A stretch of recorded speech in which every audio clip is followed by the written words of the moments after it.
Good evening guys. তো মলে চলে এসেছি, নিচে ডিজে হচ্ছে, দেখাবো।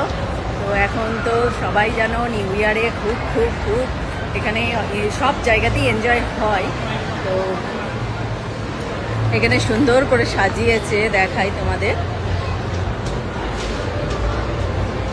ক্রিসমাস এখানে লেখা আছে, আর সবাইকে আমার তরফ থেকে অ্যাডভান্স মেরি ক্রিসমাস।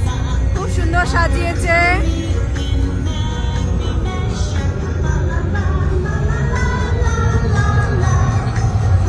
আমরা আগে যাচ্ছি, এখানে বেল্ট লাগাতে হবে, দিয়ে ভেতরে ঢুকতে হবে।